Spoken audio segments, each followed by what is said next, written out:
نظروں سے نکالے یہ پھیلائے اجالے یہ کھولے بند آنکھوں کو گرتوں کو سنبھالے یہ علم روشنی ہے۔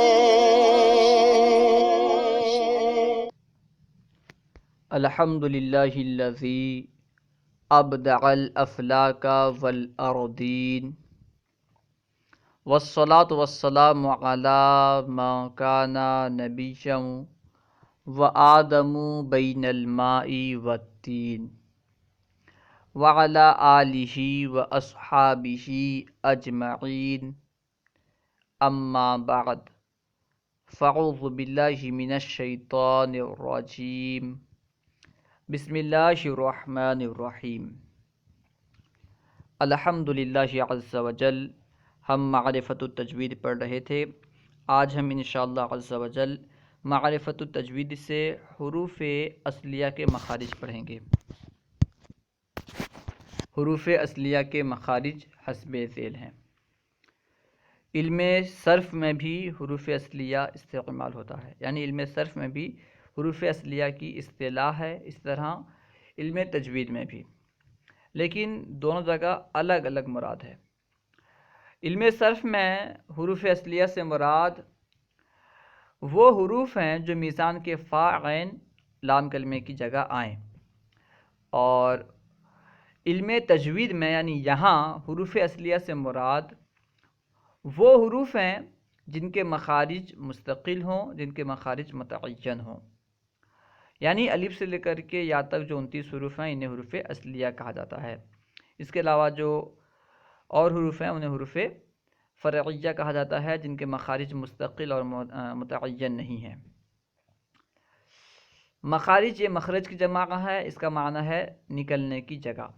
اس سے پہلے ہم نے حاشی میں پڑھا تھا کہ مخرج کی دو قسمیں ہیں، ایک ہے مخرج محقق اور ایک ہے مخرج مقدر۔ مخرج محقق اس مخرج کو کہتے ہیں جس پر آواز، حرف کی آواز جس پر ٹھہر جائے، اور مخرج مقدر سے مراد وہ مخرج ہے جس پر حرف کی آواز نہ ٹھہرے، یعنی جس سے حرف کی آواز نکل کر سانس پر ٹھہر جائے، اسے مخرج مقدر کہتے ہیں۔ کل مخارج کتنے ہیں اس کے بارے میں اختلاف ہے۔ ایک قول تو یہ ہے کہ کل مخارج 17 ہیں، اور ایک قول یہ ہے کہ کل مخارج 16 ہیں، اور ایک قول ہے کہ کل مخارج 14 ہیں۔ علامہ خلیل کے نزدیک کل مخارج 17 ہیں، سیبویہ کے نزدیک کل مخارج 16 ہیں، فرا کے نزدیک کل مخارج 14 ہیں، لیکن اکثر محققین نے علامہ خلیل کے مذہب کو اپنایا ہے، یعنی کل مخارج 17 والے مذہب کو اکثر محققین نے اپنایا ہے، اور معرفت تجوید میں بھی اسی کو اپنایا گیا۔ لیکن کیونکہ حروف اصلیہ کے مخارج یہاں بیان کیے جا رہے ہیں، اس لیے 17 مخارج بیان نہیں کیے جائیں گے بلکہ 16 مخارج بیان کیے جائیں گے، کیونکہ حرف غنہ کا مخرج یہ مخرج فرعی ہے، اس لیے حرف غنہ مخرج فرعی ہے، اس لیے اس کے مخرج کو چھوڑ دیا گیا ہے، اسی وجہ سے 16 مخارج بیان کیے گئے ہیں۔ ٹھیک ہے، اب دیکھیں نمبر 1، شروع حلق سے حمزہ ہا، درمیان حلق سے عین ہا، آخر حلق سے غین خا ادا ہوتا ہے۔ شروع حلق سے مراد حلق کا وہ حصہ نہیں ہے جو منہ کی جانب ہے، بلکہ شروع حلق سے مراد حلق کا وہ حصہ ہے جو سینے کی جانب ہے۔ شروع حلق سے یعنی حلق کے اس حصے سے جو سینے کی جانب ہے، اس سے حمزہ ہا، اور درمیانی حلق سے یعنی حلق کا درمیان جو حصہ ہے اس سے غین ہا، آخر حلق سے غین خا ادا ہوتا ہے۔ کیونکہ یہ 6 حروف حلق سے ادا ہوتے ہیں، اس لیے انہیں حروف حلقیہ کہتے ہیں۔ کیا کہتے ہیں؟ حروف حلقیہ۔ نمبر 2، جر زبان تعلق سے مل کر قوف ادا ہوتا ہے اور اس کے بعد ہی کاف ادا ہوتا ہے۔ جر زبان تعلق سے مل کر یعنی قاف کے یہاں بیان کر رہے ہیں کہ زبان کی جڑ اور تالو سے مل کر، تالو سے مراد تالو کے نرم حصے سے مل کر قوف ادا ہوتا ہے، ٹھیک ہے۔ تالو کا دو حصہ، ایک ہے نرم حصہ، ایک ہے سخت حصہ۔ سخت حصہ یعنی وہ حصہ جو منہ کی جانب ہے وہ سخت ہے، اور جو حلق کی جانب ہے وہ نرم حصہ ہے۔ تو جڑ زبان تالو سے مل کر قوف ادا ہوتا ہے، یعنی جڑ زبان کی جڑ اور تالو کے نرم حصے سے قوف ادا ہوتا ہے، اور اس کے بعد ہی یعنی زبان کی جڑ اور تالو کے سخت حصے سے کاف ادا ہوتا ہے۔ دیکھو لکھا ہوا ہے کہ قاف کے مخرج سے تھوڑا منہ کی جانب ہٹ کر کاف ادا ہوتا ہے۔ قاف کا جو مخرج ہے اس سے تھوڑا منہ کی جانب ہٹ کر کاف ادا ہوتا ہے۔ نمبر 3، قاف اور کاف، ٹھیک ہے، ان کا مخرج ہو گیا۔ انہیں حروف لہویہ کہتے ہیں، قاف اور کاف کو حروف لہویہ کہتے ہیں۔ نمبر 3، بیچ زبان تالو سے مل کر جیم شین یا ادا ہوتی ہے۔ زبان کے درمیان اور تالو سے مل کر جیم شین یا ادا ہوتی ہیں، انہیں حروف شجریہ کہتے ہیں، ٹھیک ہے، جیم شین یا کو حروف شجریہ کہتے ہیں۔ نمبر 14، کنارہ زبان داڑ سے مل کر ضاد ادا ہوتا ہے۔ زبان کا کنارہ اور داڑ سے مل کر حرف ضاد ادا ہوتا ہے، اسے حرف حافیہ کہتے ہیں۔ نمبر 5، کنارہ زبان مسوڑے سے مل کر لام ادا ہوتا ہے۔ زبان کا کنارہ اور مسوڑے سے مل کر لام ادا ہوتا ہے۔ سیرہ زبان تالو سے مل کر نون ادا ہوتا ہے۔ زبان کا سیرہ اور تالو سے مل کر نون ادا ہوتا ہے۔ نمبر 7، پشت زبان قریب سیرہ زبان تالو سے مل کر را ادا ہوتی ہے، یعنی زبان کے سیرہ زبان سے قریب پشت زبان تالو سے مل کر را ادا ہوتی ہے۔ لام اور نون را ان تینوں کو حروف طرفیہ کہتے ہیں، لام نون را کو حروف طرفیہ کہتے ہیں۔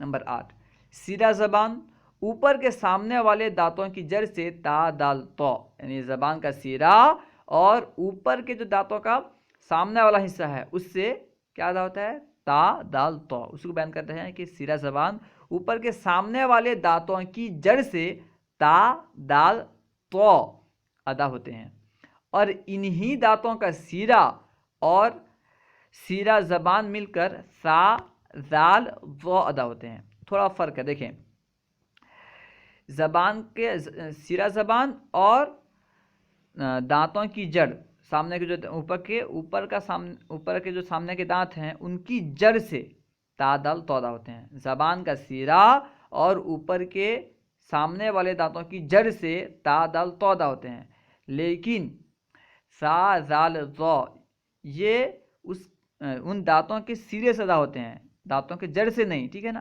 بس دانتوں کا جڑ اور سیرہ یہ فرق ہے۔ اس کو بیان کر رہے ہیں کہ سیرہ زبان اوپر کے سامنے والے دانتوں کی جڑ سے تا دال تو ادا ہوتے ہیں، اور انہی دانتوں کا سیرہ یعنی جن دانتوں کے جڑ سے تا دال تو ادا ہوتے ہیں انہی دانتوں کا سیرہ اور سیرہ زبان مل کر سا زال ضو ادا ہوتے ہیں۔ تا دال تو کو حروف نطقیہ اور سا زال ضو کو حروف لسانیہ کہتے ہیں۔ تا دال تو کو حروف نطقیہ اور سا زال ضو کو حروف لسانیہ کہتے ہیں۔ نمبر 9، نو کے زبان اوپر نیچے کے دانتوں سے مل کر زا سین صاد ادا ہوتے ہیں، یعنی زبان کی نوک اور اوپر اور نیچے کے دانتوں سے مل کر زا سین صاد یہ تینوں حروف ادا ہوتے ہیں، انہیں حروف صفیریہ کہتے ہیں۔ زا سین صاد کو حروف صفیریہ کہتے ہیں، کیونکہ صفیر کا معنی ہوتا ہے سیٹی، جب انہیں ادا کیا جاتا ہے تو سیٹی کی آواز آتی ہے، ٹھیک ہے، اس لیے انہیں زا سین صاد کو حروف صفیریہ کہتے ہیں۔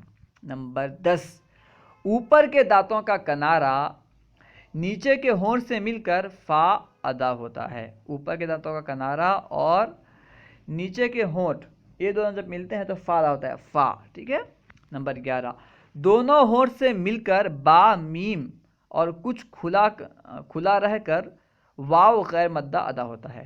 دونوں ہونٹ سے مل کر با میم ادا ہوتے ہیں، لیکن فرق اتنا ہے کہ با جو ہے یہ دونوں ہونٹوں کے تر حصے سے ادا ہوتا ہے، با دونوں ہونٹوں کے تر حصوں کے ملنے سے ادا ہوتا ہے، اور میم دونوں ہونٹوں کے خشک حصے کے ملنے سے ادا ہوتا ہے، یعنی تا دونوں ہونٹوں کے تر حصے سے اور میم دونوں ہونٹوں کے خشک حصے سے ادا ہوتا ہے، اور واو جو غیر مدہ ہے وہ کہاں سے ادا ہوتا ہے؟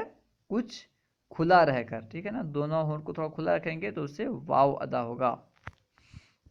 نمبر 12، حلق کی خالی جگہ سے الف، اور حلق میں جو خالی جگہ ہے اس سے الف، اور بیچ زبان تالو کی خالی جگہ سے، بیچ زبان کے درمیان اور تالو میں جو خالی جگہ ہے، ٹھیک ہے نا، اس سے یا مدہ، اور ہونٹ کی خالی جگہ سے واو مدہ ادا ہوتا ہے، ٹھیک ہے۔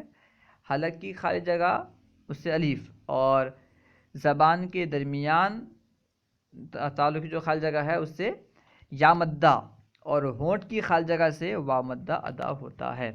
اللہ و رسولہ اعلم۔ اگر کوئی بات آپ کو سمجھ میں نہ آئی ہو یا درسیات کے متعلق کوئی سوال کرنا چاہتے ہوں تو کمنٹ باکس میں سوال کریں، انشاءاللہ عز و جل ممکنہ صورت میں جواب دیا جائے گا۔ اگر آپ نے ابھی تک ہمارے یوٹیوب چینل فیضان درس نظامی کو سبسکرائب نہیں کیا تو ضرور سبسکرائب کریں، انشاءاللہ عز و جل اسی طرح کی اچھی اچھی ویڈیوز آتی رہیں گی۔ علم دین کو عام کرنے کے لیے ہمارا ساتھ دیں، ان ویڈیوز کو، اس کے لنک کو خوب شیئر کریں، خوب عام کریں۔ السلام علیکم ورحمۃ اللہ وبرکاتہ۔